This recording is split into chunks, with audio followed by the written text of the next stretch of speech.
Кеш жарық, жүрегіңді тыңда.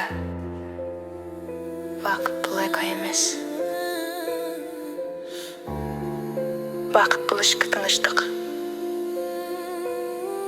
Менің миссиям сені ұйқыдағы санаңды сілкіп ояту. Сыртым бүттім болған мен ішіңде бос хуыс таяз ойлар тарқапас бәрі де ескі таныс. Сен бақытты жылтырақтан мақтаудан іздеп өз жаныңды жасадың тордағы тұтқын құс. Оян досым, тыныштық сыртта емес іште, тән саулығы құнсыз, жан болмаса күште. Тереңдікке бойламай бетінде ғана қалқып адасып жүрсің бе әлі де алдамшы түсте. Оян сана, сөйле жүрек, таяздықтан құқтылу ең басты тірек. Бақыт деген алтын емес, ардың тазалығы, жүрек тыныштығы, өмірдің азаттығы.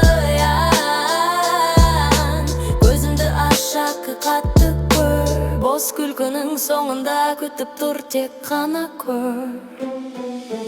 Біреуге сын айтқанша өзіңе бүрініл, бұл фәнедің мәнінен болма сен түңіл. Санасы сау адамның адамынық, жүрегінде тыныштық, жанында ақиқат. Таясудың шуы көп, терең суар қашан үнсіз, мағынасыз тіршілік, дәмсіз де мәнсіз. Менің мақсатым рухыңды сілкіп ояту, қараңғы көкірекке білім сәулесін орнату. Таязды